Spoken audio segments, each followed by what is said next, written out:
Fine. So, the 4 attributes that a thing must possess in order to be called, in order for that particular thing to be called beautiful, is what the poet enlists in the first 4 lines of this excerpt, picked up from Endymion, a Poetic Romance by John Keats.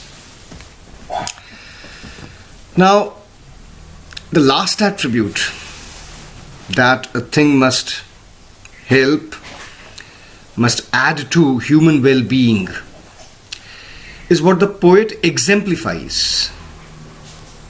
He doesn't mention these words per se. He exemplifies in this manner. He talks of an example. He tells us, he talks of an example of shade under a tree. Shade under a tree. He talks of a shade. He talks of shade under a tree. And says, on a hot summer noon, a tired traveler comes, rests in the shade, falls asleep, enjoys a sound sleep with quiet breathing and sweet dreams, and wakes up recharged. In this way, shade, for example, happens to be a thing of beauty or a beautiful thing. Why? Because it has added to human well-being. It has rejuvenated, it has revitalized the tired traveler.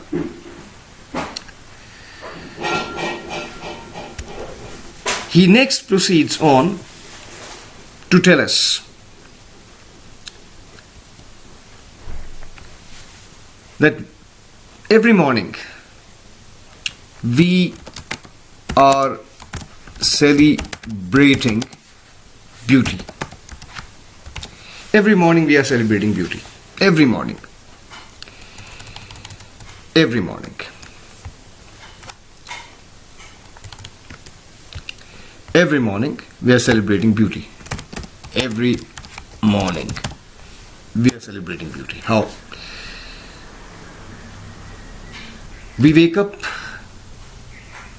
we find a thing beautiful, a bird, a flower, butterfly, insects of different varieties, birds, trees, a rivulet carrying crystal clear water, and we admire that beauty. Now, this fact of our admiration of beauty in nature is again deliberate. There is a purpose behind this. There is a purpose behind this. God Almighty purposely put beautiful things in nature and purposely put inside all of us a tendency to admire beauty, so that we are rooted to nature. Therefore, John Keats says, every morning we wake up, we are tying ourselves to Mother Nature with a flowery band. With a flowery band. We are tying ourselves to Mother Nature with a flowery band. Now see, he uses the word wreath. W-R-E-A-T-H. He uses this word. However, this is the verb form of the word wreath. Wreath, the word that he uses, which means to tie, which has been used to mean to tie. So when we admire things, beautiful things in nature, we are actually tying ourselves to Mother Nature with, in the words of the poet, a flowery band. Wreath actually is nothing but a flowery band. Is actually a flowery band. Is nothing but. This is what it is. This. Let's crop it. No, let's not crop it. Let's copy it and paste it here. This is what it means. Flowery band. and in the lines that follow, which are very, very important from examination point of view. The lines that follow are very, very important from examination point of view. Important because he plays on the meaning of the word spite. Fun. He plays on the meaning of the word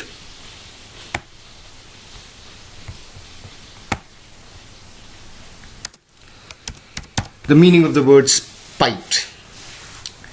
The lines begin spite, and I believe towards the middle of the fourth line the word spite again figures, but in this fashion. Alright. So these lines are important. The lines that follow begin spite, and towards the middle of the fourth or the third line, I believe, he uses the word spite, but in a totally different fashion. And the meaning is also totally different. The lines begin the word spite, and in the middle of the fourth or the third line, you have the phrasal preposition in spite of. Now let's sit down to discuss first the meaning of the word spite. Spite, if you check up this word spite in dictionary, you will find that this phrase, you will find that it means feeling of ill will. Feeling of ill will. Animosity. Animosity. Or enmity. Or hatred. Hatred. Feeling of ill will, animosity, enmity, hatred, jealousy. Jealousy. This is the meaning of the word spite. And the poet says that there is an abundance of spite. He talks of an abundance. He talks of an abundance of spite on earth. The poet talks of an abundance of spite on earth. And he lists different reasons. He enlists many causes.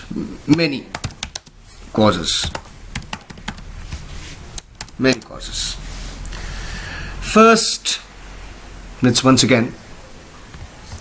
First,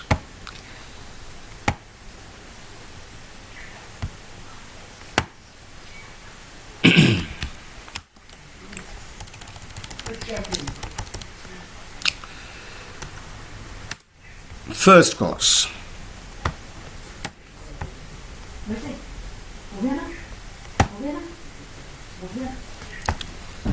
First cause of this of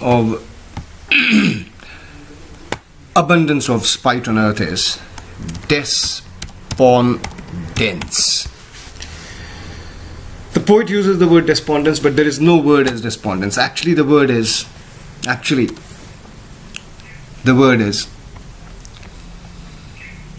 despondency. There is no word as this. There is no word as despondence. The word actually is despondency. This is the word, which means hope, a state of hopelessness. He says the first cause for spite, a feeling of ill will, is despondence, or feeling of ill will, animosity, hatred, jealousy. This is the first cause of abundance of spite. He goes on to list the second, the third, and the fourth. There are 4 causes in all of spite according